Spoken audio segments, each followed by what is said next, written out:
kita lanjutkan. Hari ini kita mau diskusi mengenai manajemen perawatan kaki diabetik dan diabetik foot ulcer atau ulkus diabetik. Nah ini, supaya diabetik foot ulcer itu adalah komplikasi dari diabetes mellitus. Jadi diabetes mellitus itu banyak sekali komplikasinya, tergantung organ mana yang diserang. Contohnya tadi yang ditanyakan, ada penderita DM adanya katarak misalkan, jantung, gagal jantung, terus kemudian kulit diabetik foot ulcer atau ulkus diabetik. Nah, supaya komplikasi ini tidak terjadi dan penderita diabetes bisa beraktivitas seperti biasa, sehingga ada 4 yang harus dikendalikan atau dikontrol pada penderita diabetes mellitus. Yang pertama, dietnya, ya, harus diet diabetes mellitus. Nanti spesifik kita ngomong ini di KMB, bagaimana diet pada DM, ya. Kemudian penderita DM ini juga harus beraktivitas atau physical activity atau exercise aktivitas. Rata-rata penderita DM tipe 2 itu adalah lansia, ya. Jadi tolong nanti saat memberikan edukasi berkenaan dengan aktivitas fisik, sesuaikan dengan umurnya. Ya, kalau lansia cukup mungkin sering berjalan dari rumah kalau muslim ke masjid, misalnya dari rumah ke pasar. Nah, itu sudah aktivitas fisik. Beda lagi kalau DM tipe 1. DM tipe 1 itu rata-rata pada anak-anak, ya. Nanti aktivitas fisiknya akan berbeda, jadi bisa didesain dengan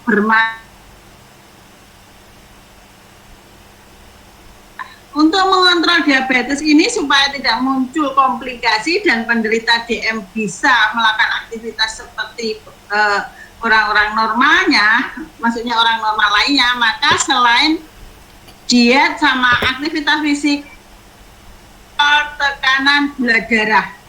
Gula darah normal itu kalau dia tidak puasa 60 sampai 200. Jadi penderita DM gulanya harus diambang ini. Kalau tidak diambang antara 80 misalkan sampai dengan 200, maka organ yang lain akan bisa diserang. Contohnya organ lainnya adalah kulit, maka akan terjadi diabetic foot ulcer. Selain yang dikontrol gula darahnya, tekanan darahnya juga harus dikontrol. Ya, selain tekanan darah, harus manajemen stres. Nah, stres ini juga mampu meningkatkan glukosa darah atau hiperglikemi, ya. Kemudian minum obatnya ini juga harus teratur. Nah, ini juga yang paling sering terjadi adalah perawatan giginya. Paling bahaya kalau terjadi gangren gingiva, ya. Jadi kalau menderita DM sebaiknya giginya harus dirawat, dibersih, dan kalau yang ada bolongnya sebaiknya ditambal. Nah, yang paling penting dari ini kita diskusi, yaitu untuk mengontrol diabetes mellitus itu adalah ini, perawatan kaki secara praktis. Ya, hari ini kita akan belajar mengenai itu. Ya, oke, lanjut. Nah, ini ada evidence base bukan hingga 5% kejadian amputasi pada penderita diabetes. Jadi pencegahan DFU itu 85% itu bisa mengurangi terjadinya amputasi pada diabetes.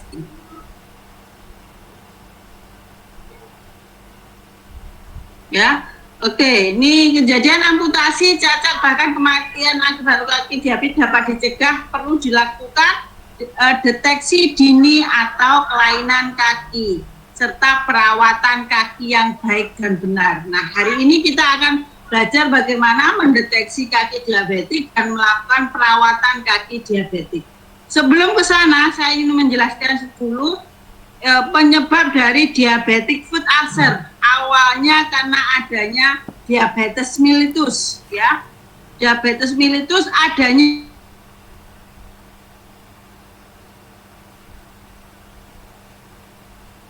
sarafnya terganggu. Saraf apa yang terganggu? Motorik,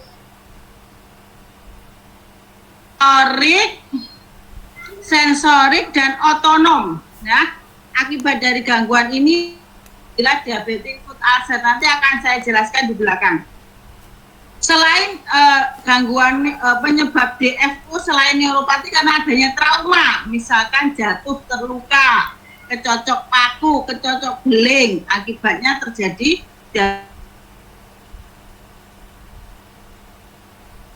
selain trauma dan neuropati, ternyata gangguan vaskularisasi, ya, gangguan sirkulasi darah ke kaki, baik mikrovaskuler, baik pembuluh darah kecil maupun makrovaskuler, pembuluh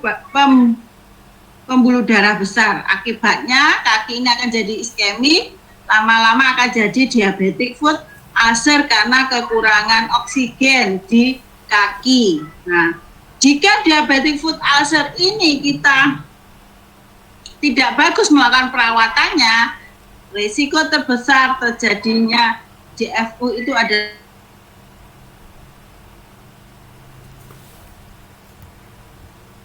luka modern. 80% pasien yang akan didiagnosa amputasi dia tidak jadi diamputasi karena dilakukan perawatan luka modern. Atau yang perawatan luka yang sekarang kita belajar ini adalah perawatan modern, bukan konvensional dressing, tapi modern dressing. Nah, baik, kita lanjutkan sekarang spesifik mengenai kaki, ya. Masalah-masalah yang sering terjadi pada kaki sangat beresiko terjadinya ulkus diabetik. Ulkus diabetik itu adalah luka diabetik, istilah teman-teman adalah luka gangren. Kita menyebutnya biasanya DFU, diabetic foot ulcer, luka pada kaki diabetik, ya. Yang masalah yang sering terjadi ini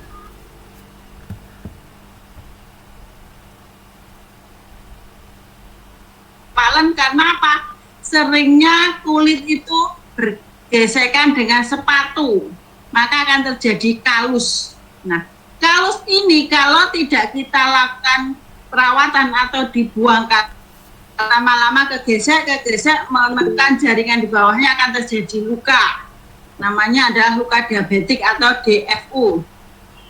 Kemudian kulit lepuh. Nah, ini biasanya pada penggunaan sepatu yang sempit, sepatu baru, atau mengakibatkan kulit penderita diabetes itu menjadi lepuh. Ini juga akan berisiko terjadi luka diabetes. Cantengan. Nah, cantengan pernah dengar, ya? Cantengan ini biasanya karena salah cara memotong kuku. Akibatnya kuku tumbuh ke dalam, menjadi infeksi, lama-lama akan terjadi ulkus diabetik. Nah, kulit kaki kering dan pecah-pecah. Jadi khasnya pada penderita diabetik, pada gangguan saraf otonom, itu kulit kakinya kering, pecah-pecah, mengkilat, berwarna hitam. Itu sangat beresiko terjadi ulkus diabetik. Karena apa? Nah, kalau kulit kering, risiko iritasinya lebih tinggi daripada kulit yang lembab. Nanti akan kita belajar bagaimana cara perawatannya. Jari kaki bengkok, ya. Jari kaki bengkok itu kita biasa sebutnya adalah bornion atau haluk vagus. Jadi jempol pada kakinya itu bengkok ke arah jari-jari yang lain. Nanti saya tunjukkan gambarnya. Jari kaki, terus plantar wart, nanti saya tunjukkan kaki atlet, radang ibu jari kaki, jadi ibu jarinya radang, kaki kargot, kemudian gangren atau ulkus diabetik. Ini yang sering terjadi pada kaki diabetik. Nah ini gambarnya. Ini yang pertama adalah haluk vagus ya. Kalau saya melihat dari kiri atas itu adalah haluk vagus. Haluk vagus itu apa? Jempol kakina itu agak masuk ke jari-jari yang lainnya sehingga terdapat benjolan. Benjolan inilah nanti yang berisiko terjadinya ulkus diabetik. Karena apa? Gesekan dari sepatu, gesekan dari sandal yang digunakan, akibatnya akan terjadi risiko ulkus diabetik. Terus yang kedua ini adalah cargot food. Jadi akibat kerusakan saraf, ya, kerusakan saraf, sendi, tulang atau jaringan di sekitarnya ini bisa saja mengalami dislokasi atau fraktur. Terus ini selanjutnya ini adalah hamertu. Jadi 1, 2, 3 dan 4 ini adalah hamertu. Hamertu itu ada kakinya, teman-teman bisa lihat seperti partil kakinya ya, nuncep ke bawah seperti partil.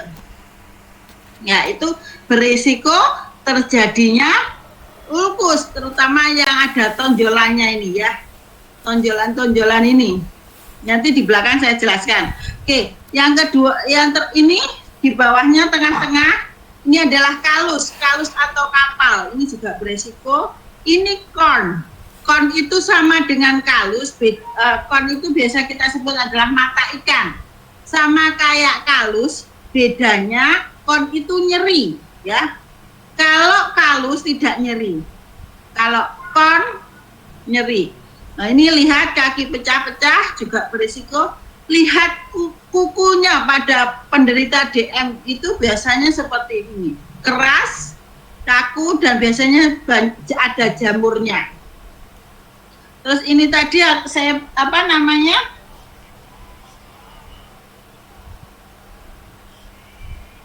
kaki cantengan ini biasanya paling sering adalah salah cara memotong kuku. Nanti kita akan belajar cara memotong kuku yang benar. Ini lihat banyak apa ini, pecah kulitnya ya, kulit kakinya apa ini, pecah-pecah ya. Ini burnion. Burnion itu seperti ini, ada hampir sama kayak halus vagus, burnion itu sama. Ini gambar ini sama yang gambar ini sama. Tuh. Ini sama. Lanjut, kita lanjutkan. Nah, ini bagaimana pilar pencegahan kaki diabetik? Yang pertama kita nanti akan belajar bagaimana cara mengidentifikasi pasien yang berisiko kaki diabetik. 1. Yang kedua, kita akan belajar bagaimana cara pemeriksaan kaki dan alas kaki secara teratur. Terus kita nanti juga akan belajar memberi alas kaki yang tepat dan memadai. Jadi alas kaki yang bagaimanakah yang sesuai atau yang tepat untuk penderita DM, nanti kita akan belajar itu. Terus bagaimana mengelola berbagai faktor resiko penyebab kaki diabetik, serta edukasi pasien, keluarga, dan mengelola kesehatan. Ini nanti hari ini kita akan belajar ini. Nah ini, yang pertama kita kaji dulu faktor resiko terjadinya ulkus diabetes itu apa? Jelas, obesitas, ya. Pasien obesitas dengan diabetes mellitus itu akan berisiko terjadinya ulkus. Usia lanjut dengan diabetes mellitus ini akan sangat berisiko. Pasien dengan gangguan penglihatan, ya, adanya gangguan penglihatan akan risiko terjadinya trauma, ya. Penyebab ulkus diabetes tadi adalah trauma juga. Rendahnya pengendalian glukosa, ya, jadi glukosanya tidak dikontrol, ini akan berisiko terjadinya ulkus diabetik. Pemakaian kaos kaki dan penggunaan sepatu dan kuku yang tidak tepat, terus punya riwayat ulkus, tingkat ketaatan pendidikan yang rendah, ini nanti semua bisa berisiko terjadinya ulkus diabetik. Nah, ini faktor yang beresiko terjadi ulkus diabetik ya. Kemarin kita sedikit menyinggung mengenai ini.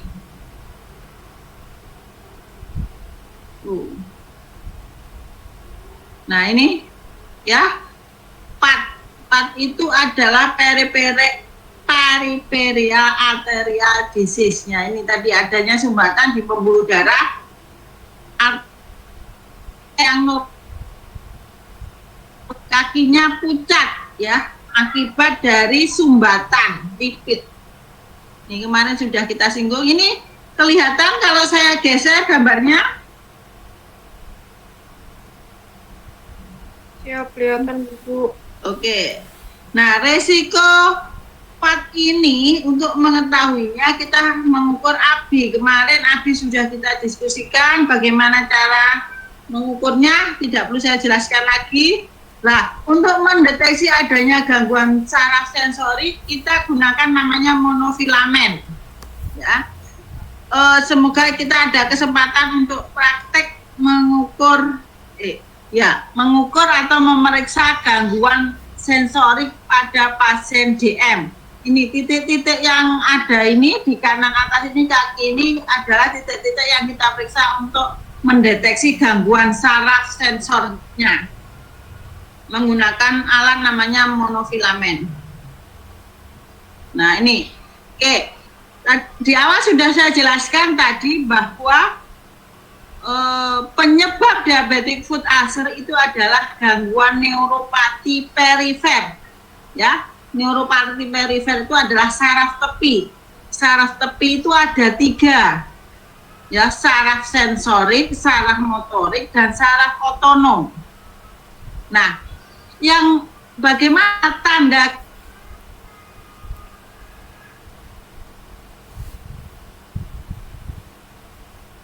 sensorik? Kita lihat. Yang pertama adalah neuropati sensorik. Biasanya kalau kita berikan sensasi dengan suhu, getar, rasa sakit, dengan tekanan, kemudian kita kasih panas dingin, dia tidak merasakan. Atau saat kita kaji, kecocok beling nggak merasakan sakit, berarti pasien tersebut neuropati sensornya terganggu. Ya, jadi hati-hati kalau punya keluarga DM mau mengambilkan makanan yang barusan mateng, jadi nasi di mejije itu masih panas, sayur masih panas, jangan suruh merasakan. Ya, biar yang sehat saja yang merasakan ini sudah dingin, hangat atau masih panas. Karena apa? Dia terganggu sensornya. Jadi si panas melongo, panas banget bisa dimakan. Akibat dari itu apa? Semua luka bakar di jalan pencernaannya. Ya, hati-hati pada penderita DM. Ya, sebaiknya ambilkan makan, periksa dulu ini sudah hangat atau sudah dingin. Nah, kemudian yang terganggu sarafnya selain sensoriknya juga motoriknya. Nah, jadi neuropati motorik cirinya semua gangguan deformitas pada kaki atau kelainan bentuk pada kaki diabetik itu ada gangguan saraf motorik. Ya, yang saya jelaskan tadi ada hamertu, kaki kargot, burnion, itu adalah semua gangguan saraf motorik. Jadi perubahan bentuk kakinya itu akibat dari gangguan saraf motorik. Kalau bentuk kakinya mengalami deformitas atau perubahan bentuk, beresiko terjadinya ulkus diabetik. Ya, nih kelemahan. Terus kemudian neuropati otonom. Perhatikan pada gambar ini. Kulitnya menghitam, bersisik, mengkilat, itu adalah pecah-pecah kulitnya, salah satu gangguan saraf otonom. Jadi kalau teman-teman melihat pasien DM kakinya berwarna hitam seperti ini, oh berarti yang terganggu saraf otonomnya.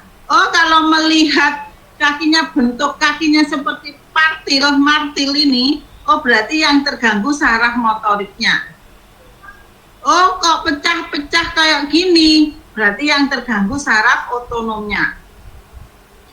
Ya, nih sudah bisa mengkaji gangguan saraf pada penderita DM. Jadi yang kita kaji ada 3 sensornya. Jadi kita bisa uji dengan monofilamen atau kita kaji riwayatnya, misalkan ada ulkusnya pernah nggak terjatuh terus merasa sakit atau tidak ya.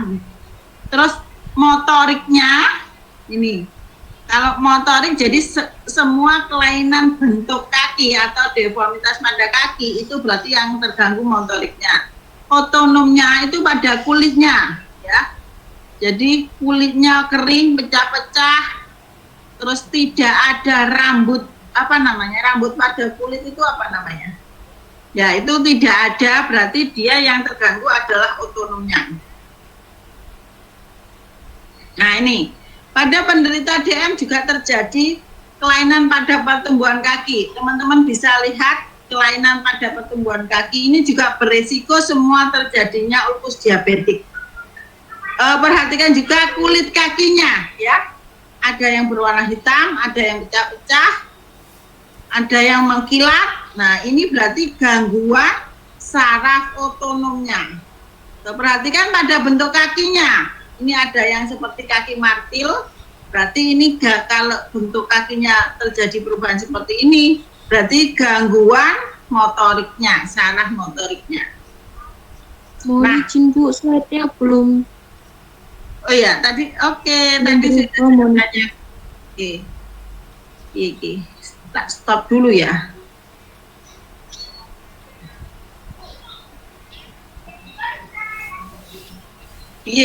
Sebentar, saya ada masalah. Kalau seperti ini kelihatan, sudah saya stop ya tadi ya.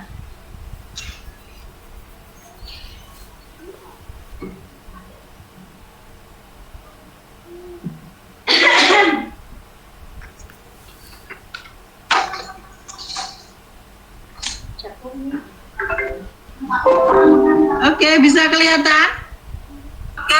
Siap sudah Bu. Ya Bu. Perlu saya ulangi tidak gangguan saraf pada kaki diabetik untuk melihat gambarnya? Sudah ya? Lanjut dulu aja ya. Oke, ini sekarang perawatan kaki ya. Perawatan kaki itu terdiri dari bagaimana cara memeriksa kaki, mencuci kaki, merawat kulit, penanganan kalus, on dan kulit pecah-pecah, perawatan kuku, pemilihan alas kaki. Nanti ini kita belajar. Kak, Adik, bentar ya nak, jangan rame dulu.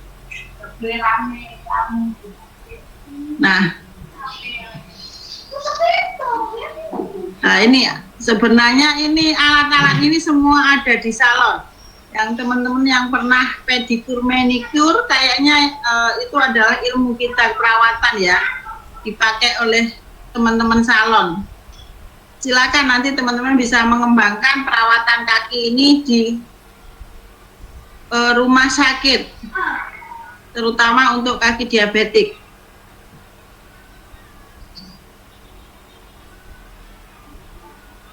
Iki piye iki jalan.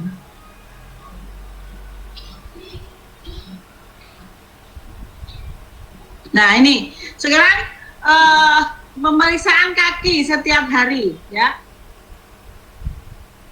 Nah perawatan kaki ini diperlukan gunanya untuk apa? Untuk mencegah, menunda permulaan dan perkembangan penyakit kaki diabetes. Cara pemeriksaan kaki boleh kalau penderita diabetes tidak bisa melakukan atau memeriksa sendiri, boleh dengan menggunakan bantuan kaca ya. Jadi kakinya dikacai, diperiksa mulai dari telapak kaki, sela-sela kaki, punggung kaki, kulit, kuku, semua diperiksa dengan menggunakan kaca.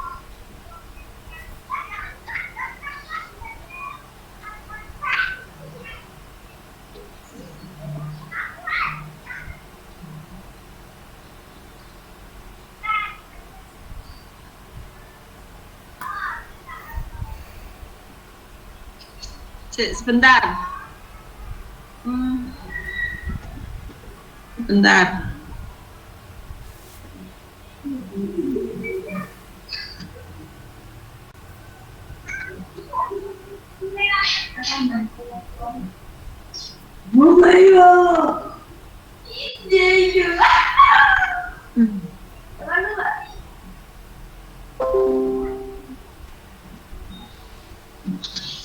Kelihatan ya? Sudah kelihatan?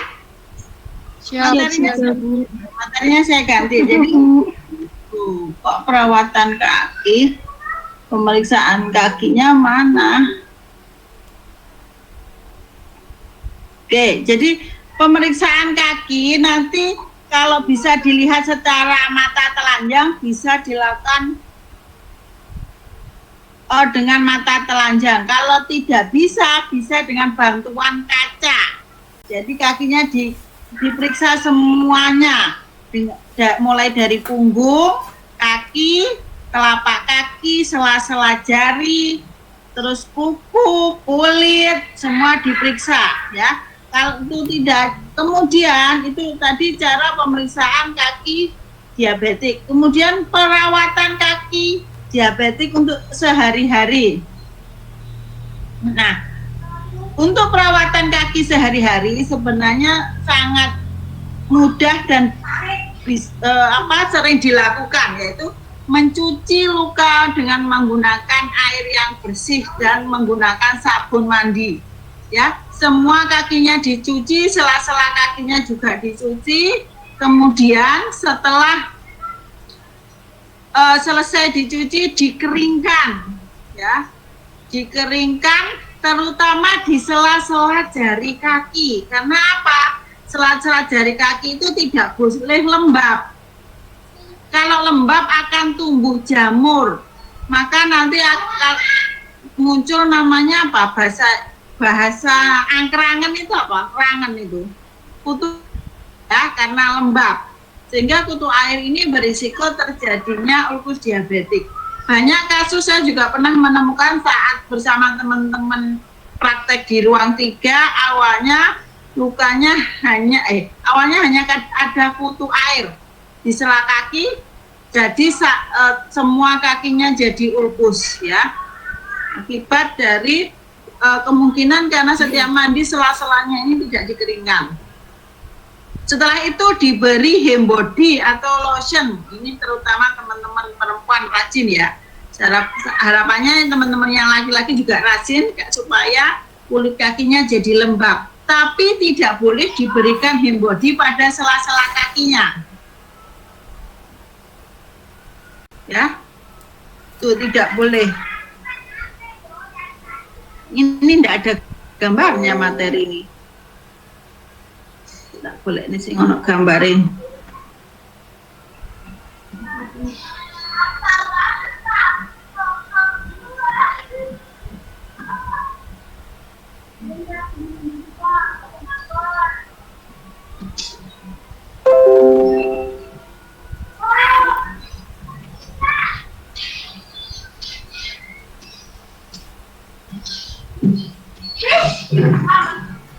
Oke, ini jangan merendam kaki dalam larutan barang. Kira-kira kenapa? Tidak boleh. Ini teman-teman yang TNI pernah berendam di laut? Bagaimana setelah berendam di laut? Ya pernah, Bu. Ya, setelah berendam di laut bagaimana kulitnya? Siap menjen, Bu.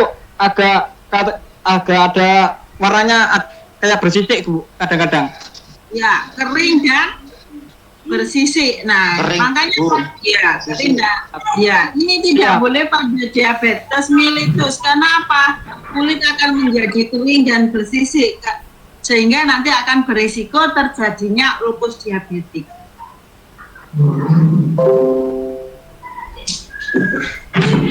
Hilangkan senam kaki diabetes, nanti kita belajar khusus mengenai ini.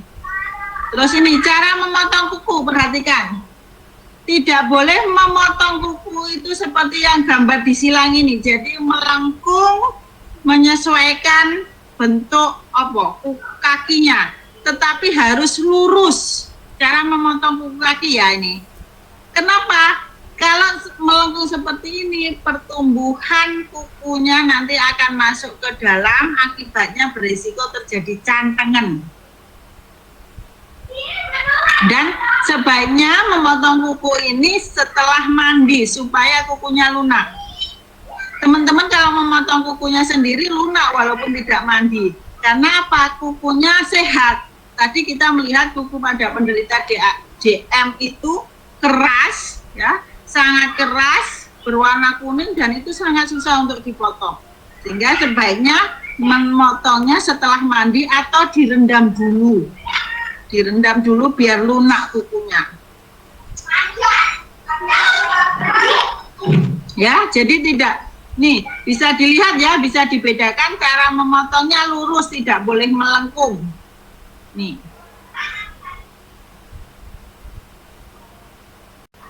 Terus kemudian untuk kalus. Nah, kalus ini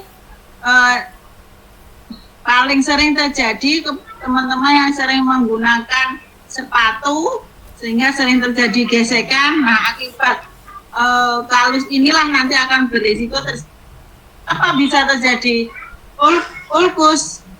Kalus ini keras, menekan di bawah jaringan yang sehat di bawahnya.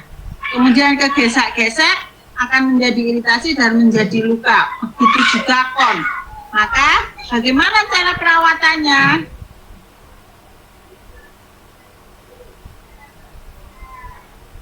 Jadi bisa dibuang kalusnya ini. Ya. Kalus ini bisa dibuang dengan cara digosok dengan batu apung, atau kalau Anda memang kalau teman-teman perawat, saya sarankan sebenarnya tidak boleh menggunakan yang pisau operasi. Itu namanya apa? Pisaunya operasi. Siap, Mas, Bu. Ya, menggunakan mes dulu, kemudian digosok pakai batu apung, silahkan. Ya, untuk perawatan kalus sama kon. Nah ini, kon itu seperti ini selain ada konnya, kakinya seperti kaki atlet atau kaki karbot. Ya, ini juga berisiko, maka ini harus bersihkan konnya ini.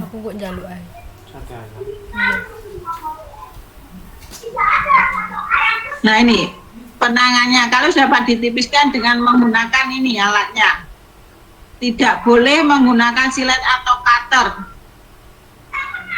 Sebaiknya dikasih lembab dulu supaya lunak, kemudian baru ditipiskan menggunakan alat ini.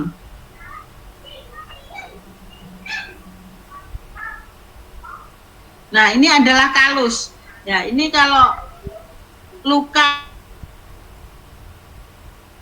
ini kalus tapi belum ada satu, kemudian ditipiskan akan menjadi ini. Tapi kalau kalus, kenapa kalus ini dihilangkan? Seumur hidup jika kalus ini tidak dibuang, maka epitel tidak mau tumbuh sehingga luka ini tidak akan mau nyambung. Akan tetap seperti ini lukanya. Ini berisiko terjadi infeksi nanti. Sehingga kalus harus dibuang supaya epitel tumbuh. Epitel kan tumbuhnya dari pinggir ke tengah. Nah, ini nanti luka akan tertutup. Ya. Perlunya kalus ini dibuang jika ada lukanya. Kalau tidak ada lukanya cukup ditipiskan saja. Ya.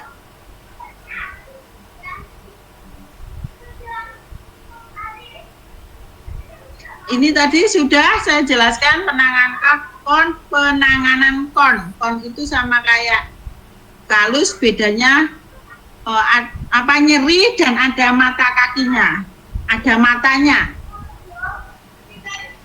Nah, ini cara pemilihan sepatu pemakai. Nah, pada penderita diabetes itu sebaiknya kita sarankan menggunakan alas kaki walaupun di rumah. Tapi hati-hati pemilihan alas kaki, jangan membuat licin. Jadi malah berisiko cedera nanti. Jadi alas kaki yang tidak licin. Ya, begitu juga sepatu, sebaiknya sepatunya yang terbuat dari kulit yang lembut, hindari dari bahan plastik. Nah, pemilihan sepatu yang bagus seperti ini, perhatikan, ujungnya tidak lancip. Nah, ini paling banyak kasus-kasusnya adalah perempuan. Teman-teman perempuan milih sepatunya depannya lancip. Kenapa ini lancip? Tidak dianjurkan kuat. Jempol bentuk sepatu sehingga terbentuklah yang namanya burmin atau halofacus tadi. Jadi jempolannya itu masuk ke dalam sehingga ada tonjolannya. Nah, ini nanti akan berisiko ulkus tuh. Nanti jadi milih sepatu sebaiknya jangan yang lancip.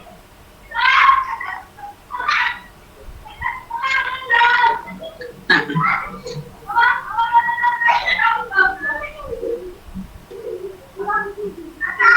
terus nanti aja, sekarang ini dulu pemakaian sepatu dulu.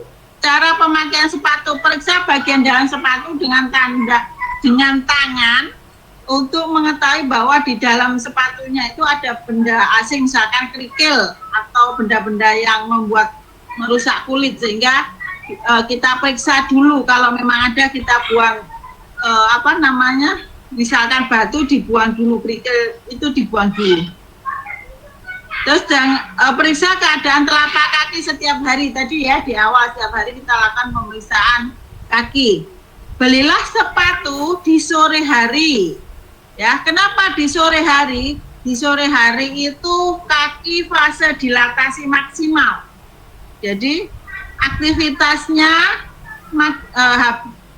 kalau di pagi hari itu kan vasokonstriksi ya, menyempit, pembuluh darah sempit, otot-otot juga belum melebar sehingga nanti saat sore dipakai kesempitan. Maka sebaiknya membeli sepatunya di sore hari. Terus sepatunya sebaiknya dilepas setiap 2 jam.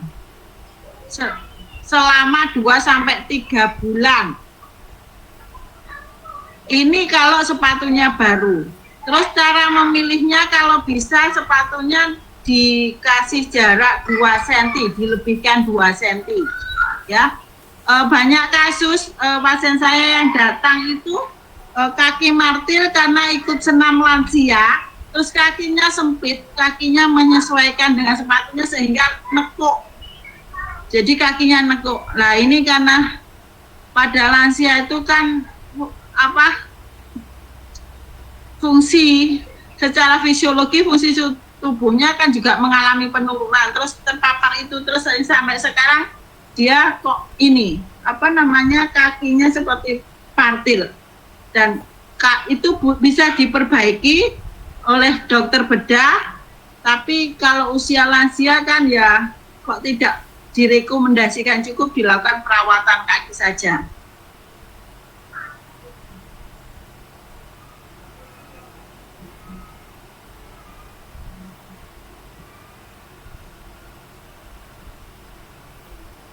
Nah, ini cara menentukan ukuran sepatu. Sepatu tidak boleh terlalu sempit atau terlalu longgar. Pilih sepatu yang lebih panjang, sekitar 1-2 cm dari panjang kaki. Jadi, kalau beli sepatu ukurannya 39, kaki ditambah 1 atau 2 cm. Jadi, ukuran sepatunya 40 atau 41. Kalau tidak ikut, boleh dicetak kakinya di atas kertas, ya, dicetak, dijiplak kakinya, terus kemudian dibawa ke toko sepatu. Nah, mencoba sepatu ini ada teorinya ya. Mencoba sepatu itu sebaiknya posisinya berdiri dan dilakukan pada sore hari saat beli sepatu ya. Dan semua harus dicoba dua-duanya. Jadi mencoba sepatu jangan duduk. Ini kebiasaan teman-teman saat membeli sepatu, sebaiknya berdiri. Nah, ini Pada penderita diabetik ada perubahan bentuk kaki, ada penonjolan kaki sehingga kurang pas, maka boleh Anda konsultasi di rehabilitasi medik nanti.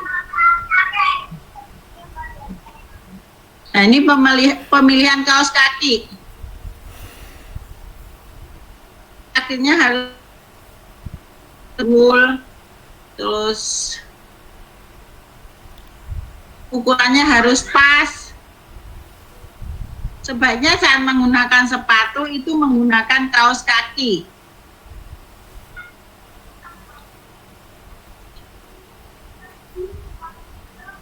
Terus kalau ada gangguan vaskularisasi, contohnya misalkan arteri ulcer, maka sebaiknya jangan menggunakan stocking, terutama pada wanita.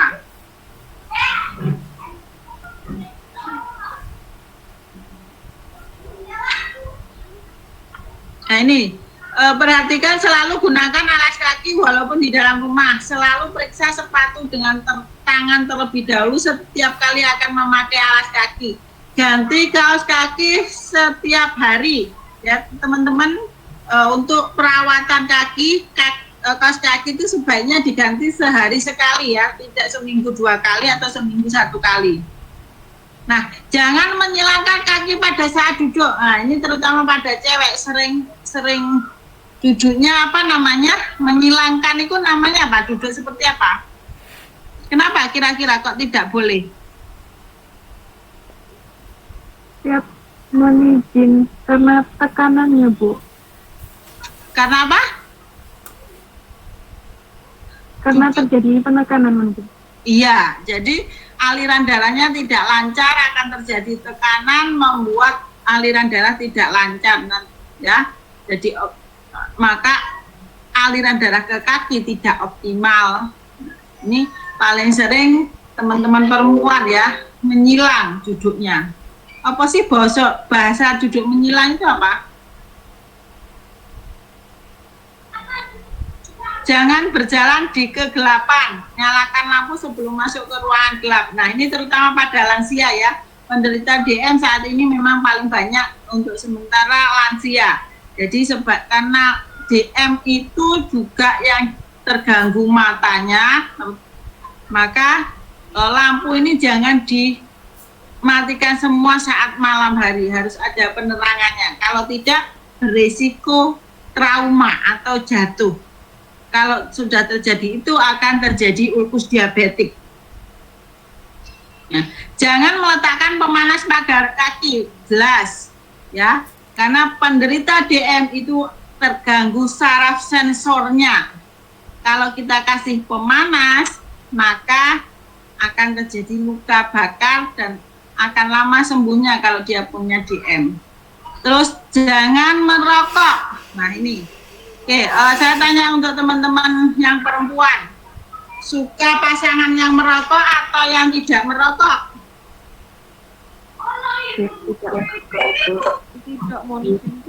Tidak merokok, iya. Ya, jantungnya saja dijaga, apalagi kamu ya. Jadi pintar sekali untuk tidak merokok. Karena apa?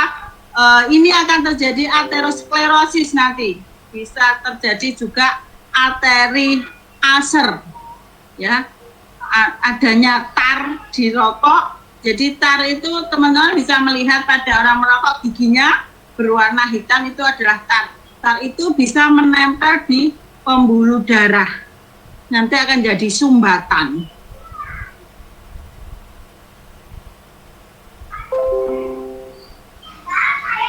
Terus apa lagi nih? Oke. Cara merawat kaki tadi sudah ya. Oke, dari sini ada yang mau ditanyakan? Pertanyaan dari yang presentasi?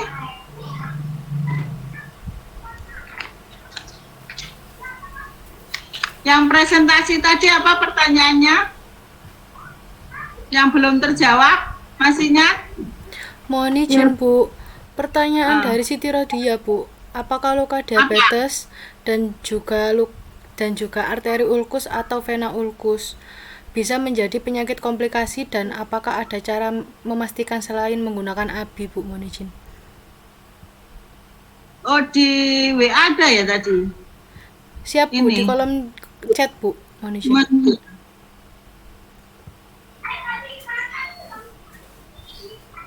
Mana tadi?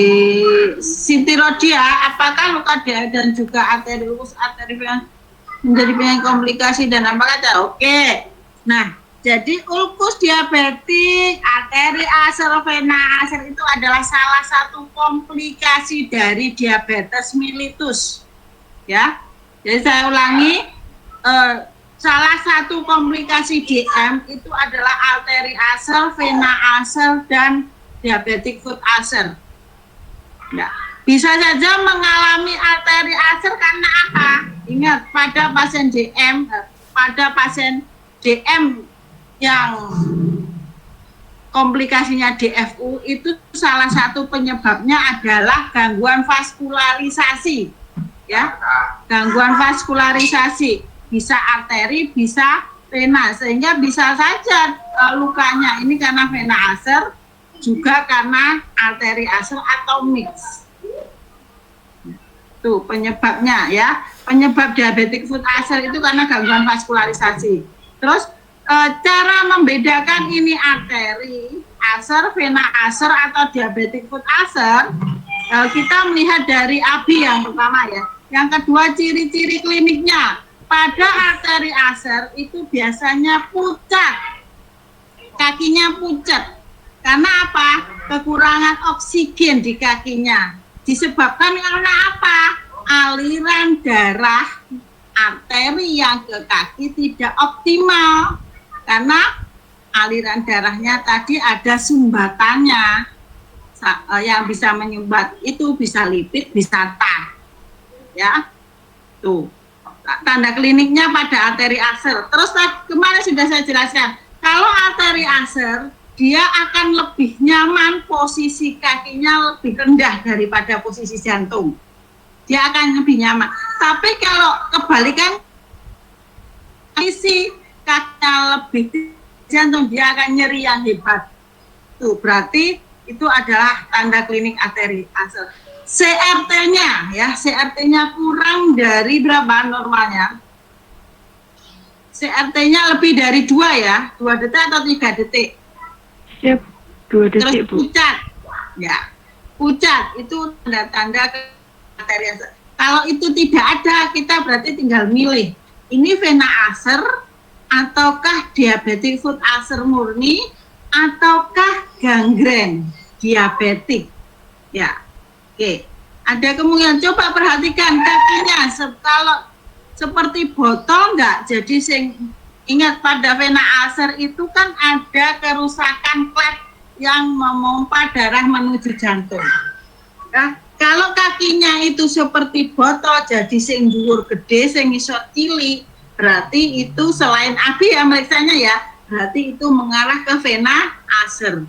Kebalikannya, saat posisi kaki kita letakkan di atas, maka dia lebih nyaman atau nyeri? Akan lebih nyaman. Tapi kalau diletakkan di bawah akan lebih nyeri. Kebalikan dari arteri ulcer. Itu tanda kliniknya untuk membedakan antara vena sama arteri.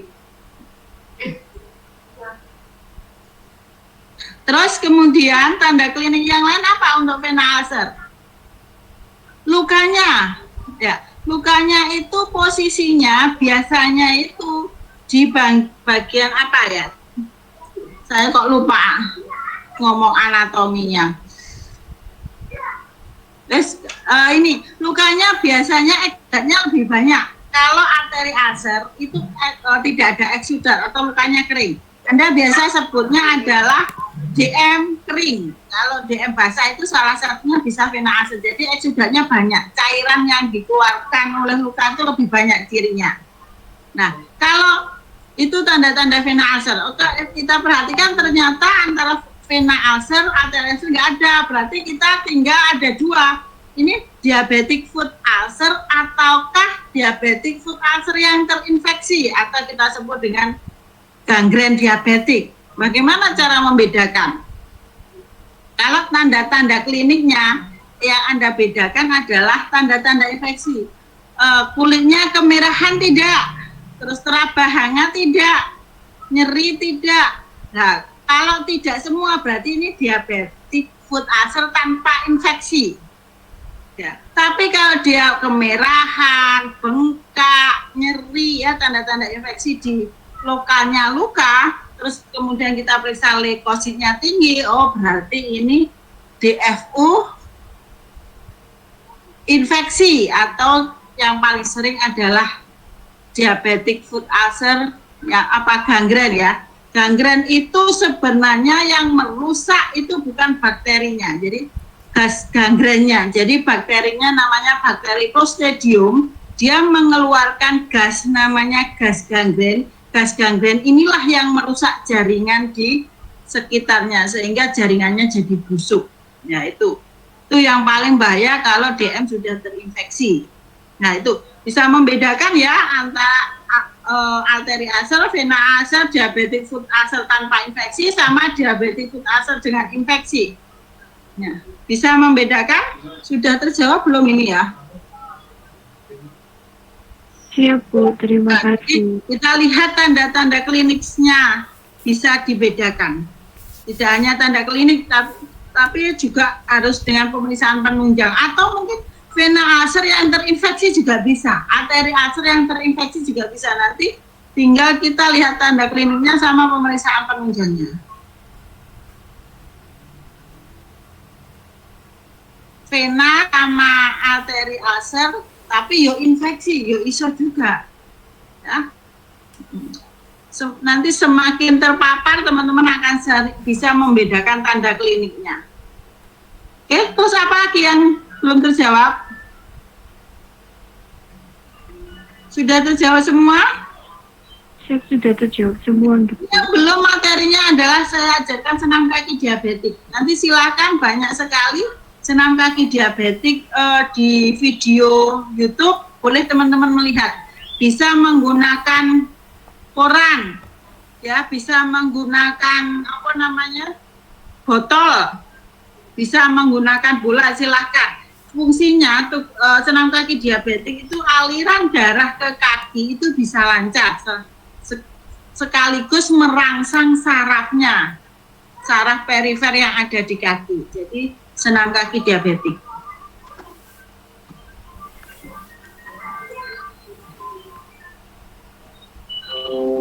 Sekarang kita lanjutkan ya. Nah ini, sekarang kita ngomongnya ulkus diabetik atau diabetic foot ulcer. Nah untuk penanganan ini tidak bisa hanya perawat saja ya, kita ada multidisiplin.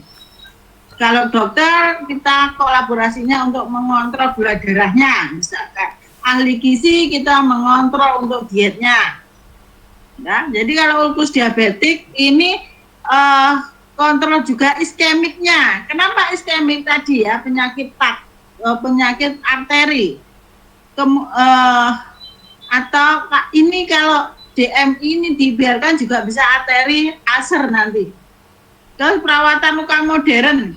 Nah, prinsipnya untuk diabetes mellitus itu karena jaringan nekrosisnya banyak, maka debridement yang agresif ini loh sangat diperlukan untuk mempercepat penyembuhan. Offloading itu mengurangi aktivitas pada kaki diabetiknya yang mengalami ulkus. Jadi diistirahatkan. Caranya bagaimana? Kalau pada lansia pakai tongkat atau gerak ya, supaya ulkus diabetik yang ini bisa dikurangi tekanannya. Terus mencegah kembalinya ulkus, kemudian mengelola infeksi, jika perlu penanganan bedah dengan cara kalau kita perawat kolaborasi.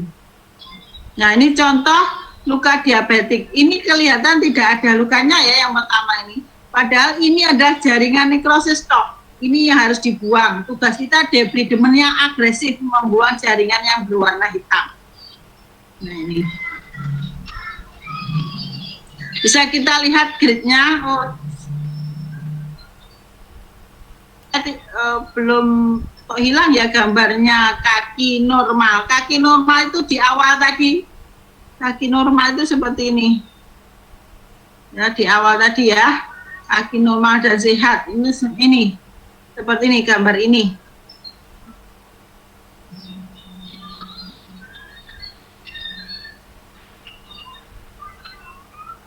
Nah, ini cara menghitung grade diabetes. Grade 1 itu berarti normal, cukup penderita DM, cukup diberikan edukasi saja. Kalau kaki beresiko, ini grade 2. Ini tidak ada lukanya, tapi terlihat deformitas pada kaki, ada perubahan bentuk pada kaki, pada kuku, ya mungkin nanti pada kulitnya menghitam, atau mengkilat, atau tidak ada bulu rambutnya, itu berarti grade 2, dia beresiko tinggi ya. Grade 3, ini sudah mulai terjadi ulkus. Ya, sudah mulai terjadi kakinya ulkus pada plantar neuropati, kalus, ulkus dasarnya otot. Hanya kulit sama ototnya saja, tetapi belum infeksi. Ya, ini sudah luka tapi belum infeksi. Itu grade 3. Terus grade 4 ini kakinya sudah terinfeksi. Ya, terinfeksi tapi belum ada nekrosisnya, belum ada gangrennya, belum ada jaringan matinya. Ya. Grade 5, nah ini sudah ada jaringan nekrosisnya atau sudah ada gangrennya. Ini sudah mengalami kerusakan seluruhnya, ya, mulai lapisan kulit itu epidermis, dermis, subkutis, terus fasia. Ya, fasia itu adalah lapisan berwarna bening yang memberikan batas antara kulit dengan otot, itu namanya fasia. Ya, sendi sudah tahu, tulang sudah tahu. Nah, ini nanti perawatan debridementnya agresif karena ada nekrosisnya. Kalau grade 4 ini nekrosisnya sudah luas ya, sudah luas nekrosisnya hampir seluruh kaki. Ini biasanya kalau dokter intervensinya adalah amputasi, tapi kalau kita perawat modern dressing, selama variabel pengganggunya bisa dikendalikan, ini bisa disembuhkan dengan modern dressing.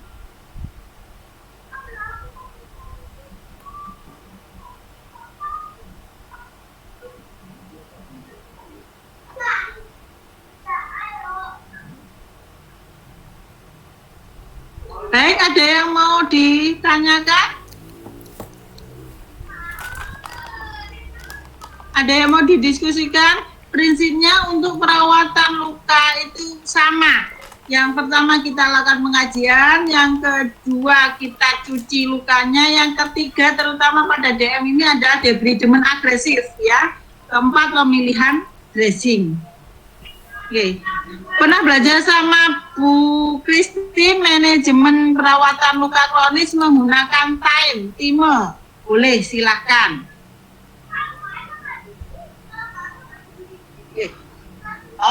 Teman-teman kira-kira ada gambaran? Mbak Iza, ada yang mau ditanyakan?